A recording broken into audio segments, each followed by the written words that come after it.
Sir తల్లి కాబోతున్న సమంత అంటూ ఓ పోస్ట్ సోషల్ మీడియాలో ప్రెసెంట్ ఇప్పుడు హాట్ టాపిక్ గా మారింది. ఎక్కడ చూసినా అదే పోస్ట్ ఇప్పుడు వైరల్ గా మారుతుంది. అసలు సమంత ప్రెగ్నెంట్ అవ్వడం ఏంటి, అసలు దీని వెనక కారణం ఏంటి, ఎందుకని ఆ పోస్ట్ ని పట్టుకుని ప్రెగ్నెన్సీ అని అంటున్నారు? అసలు రీజన్ ఏమై ఉంటుంది అంటారు సార్? ప్రెగ్నెంట్ అవ్వడం ఏంటి, అవ్వకూడదా? అంటే అంటే చైతన్య సమంత విడిపోయిన చైతన్య చాప్టర్ క్లోజ్ అయిపోయింది. అది ఒక చాప్టర్ అయిపోయింది. అది పేజ్ నెంబర్ ఎప్పుడో ఫస్ట్. అది దాని తర్వాత అయిపోయింది. బాంబే వెళ్ళింది, అక్కడికి వెళ్ళింది, ఏదో బిజినెస్ పెట్టుకుందాం ట్రై చేస్తుంది, అయిపోయింది. తర్వాత తనకి ఏదో డిసీజ్ ఉంటుంది కదా, అది ఉందని కొంతసేపు రకరకాలు చెప్తున్నారు. ప్రజెంట్ ఎప్పుడు కూడా ఏదో బజ్లో ఉండటానికి మంచి తెలివైన ముక్క సమంత. నా దగ్గర యాక్ట్ చేస్తుంది బాగుంటుంది యాడ్లను, నా 10 సార్లు చెప్పకూడదు కూడా చెప్పట్లేదు కానీ, బట్ అంటే ఇప్పుడు కాదు 15 ఏళ్ళ క్రితం మెడ్రాస్లో ఫస్ట్ యాడ్ చేసింది అనమాట. తర్వాత సమంత వీడే పని ఆడుతూ కలిసిద్ది. వాళ్ళిద్దరికి ఏం కోక్కున్నారో ఆయన మొత్తానికి విడిపోయారు. విడిపోవడం మంచిది, ఎందుకంటే నేను విడిపోకపోతే నా బతుకు సావిత్రిలాగా అయిపోయేది, మహానటిలాగా అయిపోయేది అని మళ్ళీ చెప్తే దాన్ని కూడా ఇది చెప్పాను. ఇది నీకే కాదు, ప్రతి యాక్ట్రెస్ బతుకు కూడా అంతా అయిపోయిన తర్వాత సావిత్రిలాగా అయిపోతారు. అంతా అయిపోయిన తర్వాత నీలో గ్లామర్ పోయి, అది పోయి, బాధ్యతలు పడిపోయి, భగవాడు పట్టుకు ఇంకా ఇంటాక్ట్గా ఉంటాడు అనమాట. నేను వదిలేస్తాడు, లేకపోతే ఇంట్లో పుట్టి అలా ఉండని చెప్తాడు. అంచేత విడిపోవటం బయట ఉన్న వాళ్ళకి, సినిమా వాళ్ళకి కూడా ఎంత మంచిదంటే, వాళ్ళందరూ వాళ్ళు స్వతంత్రంగా బతకాలనే ఉద్దేశం ఉన్న వాళ్ళు మటుకు బతకలేరు. ఇద్దరు కలిసి చాలాసార్లు చెప్పాను. ఓకే, పెళ్ళిళ్ళు పెటాకులు అని ముందే అనుకుని అవి లేకుండా పెళ్లి చేసుకున్నప్పుడు విడిపోకుండా అన్యోన్యంగా ఉండగలిగితే ఉండలేరు. సినిమా వాళ్ళు అసలు ఉండలేరు. తను ఒకప్పుడు బిజీగా షూటింగ్ చేసి నువ్వు బిజీగా తీసినప్పుడు కొంతకాలం పోయిందంటే మార్కెట్ పడిపోయింది అనుకో, మగోడు ఏదో విధంగా దేక్కుంటూ చేస్తూ ఉంటాడు. అది తట్టుకోలేదు ఈ అమ్మాయి. సో ఆ విధంగా అన్నీ జరుగుతూ ఉంటాయి. ఇంక అంటే మరి పుట్టుపూర్వత్వాలు రూట్స్లో మనం చెప్పడం అవసరం లేదు. కానీ ప్రెగ్నెంట్ ఎలాగ అవుద్ది అన్నా, ఎలా ఎందుకు అవ్వదు, అవ్వాలంటే అవుద్ది, ఎవరితో రిలేషన్షిప్ ఉంటే అవుద్ది.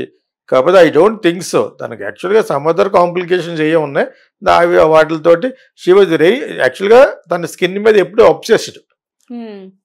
మెడ్రాస్లో నేను నేను ఆ అమ్మాయితో వర్క్ చేసిన చాలా కాలం తర్వాత మెడ్రాస్లో ఉంటారు కదా కాస్మెటాలజిస్టులు, ఆ మహాలింగపురంలో ఒక ఆవిడ ఉంది, మాయా వేదమూర్తి అని, డాక్టర్ మాయా వేదం. అక్కడికి వెళ్తూ ఉంటాను. సినిమా వాళ్ళు అందరూ వెళ్తారు, చిన్న చిన్న స్పాట్స్ ఉన్నా ఇవన్నీ లేకుండా చూడటం. నేను వెళ్ళాను, నేను నా గురించి కాదు, నా వైఫ్ తీసుకెళ్తూ వెళ్ళాం కదా అని చెప్పేసి నేను యాక్చువల్గా ఏదో చెప్పాలని చెప్పేసి లోపలికి వెళ్ళాను. నాకేం లేదు, ఊరినే ఆవిడ చూడడానికి వెళ్ళాను నేను డాక్టర్ని. ఆవిడ ఇదంతా అంత ప్రకారం అయిపోయింది. ఆవిడ ఎందుకే బ్యూటిషియన్ అంటారు, ఆవిడ కాస్మెటాలజిస్ట్ డాక్టర్. ఆ కిందకు వచ్చి ఆవిడ రాసిన ఒక్కొక్క మందు కొనుక్కుంటే 20,000 30,000 ఉంటుంది, చిన్న ఆయింట్మెంట్, చిన్న cream. So my wife was little obsessed with that. ఇప్పుడు కాదు, ఇప్పుడు ఒక ఇది జరిగి 7 సంవత్సరాలు 5 సంవత్సరాలు అయింది యాక్చువల్గాను. అప్పుడు వాట్ ఐ హర్డ్ వాజ్ తన చాలా ఫ్రీక్వెంట్గా తనకు అక్కడ వస్తుందని, ఎవరు స్కిన్ ప్లస్ అమ్మాయికి స్కిన్ ఆల్రెడీ కన్ఫర్మ్ అయింది కదా ఏదో డిసీజ్ ఏదో ఉందని. సో దానికోసం వెళ్తుంది తప్పితే ఆరోగ్యం కాపాడుకునే ప్రాసెస్లో ఉంది. కానీ ఇటువంటి రిలేషన్షిప్ ఉందని నేనైతే ఎక్కడ వినలేదు. నేను ఉందాక ఊరికే సరదాగా అన్నాను, ప్రెగ్నెంట్ అయింది ఎలాగ అవుద్ది అని అన్నా కాబట్టి. ఎందుకు కాదు, ప్రెగ్నెంట్ అవ్వడం ఇప్పుడు మోస్ట్ ఈజీ ప్రస్తుతం, అంతే కదా. ఒక అబ్బాయి కలిస్తే వాళ్ళు వదిలేసారంటే ఫ్రీగా ప్రెగ్నెంట్ అవుతుంది. సో ఇక్కడ ఏంటంటే తను కూడా ఏదో బజ్లో ఉండాలని ఏదో ఒక చిన్న ఫోటోగ్రాఫ్ పెడుద్ది, అది ఏదో పెట్టింది ఇలాగా. దాని మీద ఏం రాస్తుంది అన్నారు కదా న్యూస్లో, ఫైండ్ హనీ కాదు, ఫైండ్ హోమ్ ఏమో అనుకున్నాను నేను యాక్చువల్గాను. ఏదో మంచి ఒక ఇల్లు కట్టుకున్నా, ఇంకొక చోట ఎక్కడ ఇల్లు వెతుక్కుంటున్నా చాలా మందికి తెలిస్తే అది అందరికి తెలియపరచాలి. కొంచెం నాటీగా పెట్టింది, సగం కనిపించుకుంటాను. I thought it's find home అని. సో ఫైండ్ హనీ ఏంటి, దానికి మన వాళ్ళు ఆపాదించారు. HON వరకే పడింది అది. HOME హనీ అంటే HONEY, అది NOM ఎవరు తెలిసేది. అదే సరదా ఇలా మనం మాట్లాడుకుంటాం, టాక్ ఆఫ్ ద టౌన్ కింద ఉండడం కోసం. మొన్న నైనతార బందారపు అన్నట్టు తను వచ్చి ఇలాగ ఓపెన్ చేసింది అనమాట. ఇవన్నీ ఒక techniques to be in the market, techniques to be in the lime light, techniques to be in the bus, social media బస్లో, అదైందా. సో అంచేత దానికోసం తప్పితే ఐ డోంట్ థింక్ నిజంగా అటువంటి న్యూస్ అనుకో. Suppose if she's getting pregnant, it's a good news only. I'm with somebody else, I'm getting ఆడెవడో చెప్పను నేను కానీ ఆ ప్రెగ్నెంట్ ఉందని అన్నాను సస్పెన్స్ గారు. అప్పుడు బుర్రలో గోకుండా ఉంటారు. ఎందుకు గోకుండా ఉంటారు? ఇలా చాలా మంది జరుగుతూ ఉంటాయి. ఇంతకు ఎవడో అన్నాడు అన్నావు కదా, దేశంలో ఎంతమంది ఉన్నాయి వీళ్ళ గురించి, వీళ్ళ సెలబ్రిటీస్ కింద అయ్యారు కాబట్టి, ఫిల్మ్ యాక్టర్స్ కాబట్టి వాళ్ళ గురించి చెప్తే చూసే వాళ్ళు కూడా ఇంట్రెస్టింగ్గా చూస్తారని మనం చెప్తూ ఉంటాం. అందులో నిజం లేకుండా చెప్పడం నాకు ఇష్టం ఉండదు. నిజం కన్ఫర్మ్డ్గా ఉంటే తప్పే ఉంది. నిజం ఉన్నా కూడా ఒక్కొక్కసారి ఆ అబ్బాయి పేరు చెప్పకపోవచ్చు. Okay, I'm still I'm pregnant అందనుకో, it is going to be big buzz. సంతోషించే వాళ్ళు ఎక్కువ ఉంటారు, ఎందుకంటే షీఈస్ బికమింగ్ మదర్ అని. What is there wrong? కొంతమంది ఆల్రెడీ మన చైతన్య వీళ్ళ ఫ్యామిలీలో పుట్టినట్టు విడిపోవడే వీళ్ళకి ఇష్టం లేదు. తర్వాత మళ్ళీ నువ్వు ఇంకొకరితో చూపినట్టు ఒకటి నేను తట్టుకోలేను అంటే దూకెత్తాడు. వాళ్ళకి లేని బాధ నీకెట్టరా తొట్టి. అదంతప్పుడు నీకు హుస్సేన్ సాగర్లో రైతు నిలబడి ఉంటాను అనమాట. కన్ఫర్మ్ దువే చేత ఇవన్నీ చిరాకి ఎన్ని వాళ్ళు అలా చెప్పుకుంటారని చెప్తే నేను కొంచెం కామెడీ ఎందుకు చెప్తానంటే అటువంటి సుత్తిగాళ్ళు ఉన్నారు ఇక్కడ. మెయిన్ అబ్బాయే నా దగ్గర ఫిల్మ్ స్కూల్లో ఒక అతను చేరాడు, ఇప్పుడు కాదు, సమంత అప్పుడప్పుడే పైకి వస్తుంది. డైరెక్షన్ కోర్స్ చేశాడు అతను, పేరు చెప్పండి పాపం, డైరెక్టర్ అవుతాడు ఎప్పటికన్నా. ఆడు చూస్తాడు, ఆడు చూసుకుంటాడు. అది నా దగ్గర చేరాడు, ఆడది కరీంనగర్ అవుతాడు డైరెక్టర్ అతను. సో నా దగ్గర చేరడానికి మెయిన్ కారణం ఏంటంటే అంతకుముందు ఒక వీడియో చూసాడు అది, సమంత నా దగ్గర యాక్ట్ చేసింది అని చెప్పేసి. తర్వాత తను ఇటువంటి మన చెప్తాం కదా ఎప్పుడు అడిగినప్పుడు టీఎన్ఆర్ ఇంటర్వ్యూలో అక్కడ చూశాడు అనమాట. టీఎన్ఆర్ ఇప్పుడు నవంబర్ పాపం ఐ డ్రీమ్స్ లో చేసేవాడు ఆయన, టి నరసింహారెడ్డి. సో తర్వాత ఆ దగ్గర వచ్చి డైరెక్షన్ కోర్స్ చేసి పెద్ద కోర్స్ 3.5 lakhs కోర్స్ చేశాడు. తర్వాత అర్థమైంది నా దగ్గర చేరడానికి ఇంకో కారణం ఏంటంటే ఆడు సమంత ఫ్యాన్. నీకు అర్థమైందా?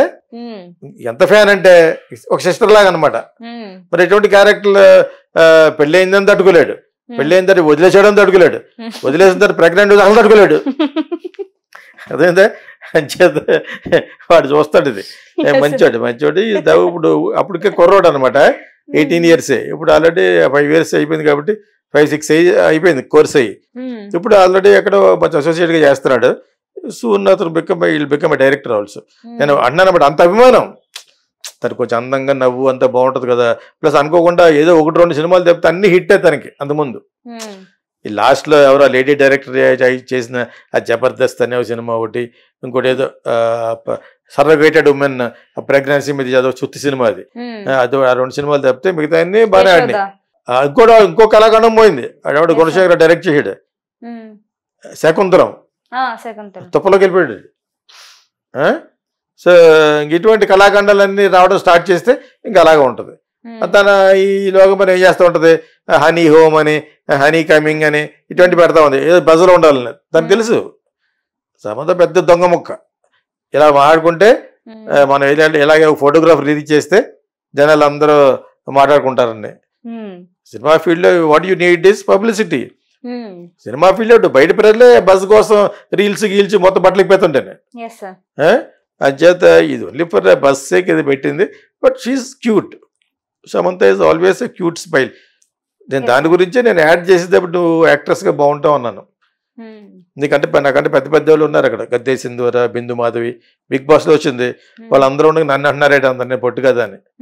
నీ స్మైల్ ఏదో నన్ను నచ్చింది అన్నాను. నేను స్ట్రైట్గా మాడతాను అంతే. I felt that you going to become an actress అని అన్నాను. దట్స్ వద్దని తెలీదు. ఆ మాట అన్న తర్వాత ఒక 2.5 years తర్వాత అయింది, తమిళ్లో అయింది. అది వాటర్ ఫ్లాప్ ఫస్ట్. నెక్స్ట్ అనుకోకుండా గౌతమ్ మేనన్ ఇచ్చేయటం వల్ల ఏం మాయ చేసేవా సినిమా పేరు అది. ఇంక దాని తర్వాత ఎవరు లుకింగ్ బ్యాక్, ఆ అమ్మాయికి యాక్ట్రెస్ అవ్వాలని ఇక్కడ పెద్ద జనాలు కూడా ఎవరు తెలియదు. అమ్మాయి యాక్చువల్గా Telugu Christian, born and brought up in Chennai క్రోంపేట్లో. అర్థమైందా? ఇన్ఫ్యాక్ట్ లాస్ట్లో యాడ్ అయిన తర్వాత నేనే డ్రాప్ చేసాను దాన్ని. I still remember those things అనమాట. తర్వాత ఇంత పెద్ద యాక్ట్రెస్ అయింది కాబట్టి ఇలా చెప్పుకున్నాం అంతే కదా. Now she is become a big actress. కాకపోతే తర్వాత ఫ్లాపుల పరంపర స్టార్ట్ అయింది, మానేసింది. ఇటువంటి చిన్ని పెడుతుంది అనమాట. బట్ డెఫినెట్గా చూస్తారు, డెఫినెట్గా it is going to become a big news అనమాట. I don't think so. డెఫినెట్గా ఏం కాదు కానీ, బట్ అటువంటి ఏమైనా ఉంటే బయట హ్యాపీగా చెప్పుద్ది అంతే. ఇది తప్పే ఉంది. It's a good news giving a birth to A baby.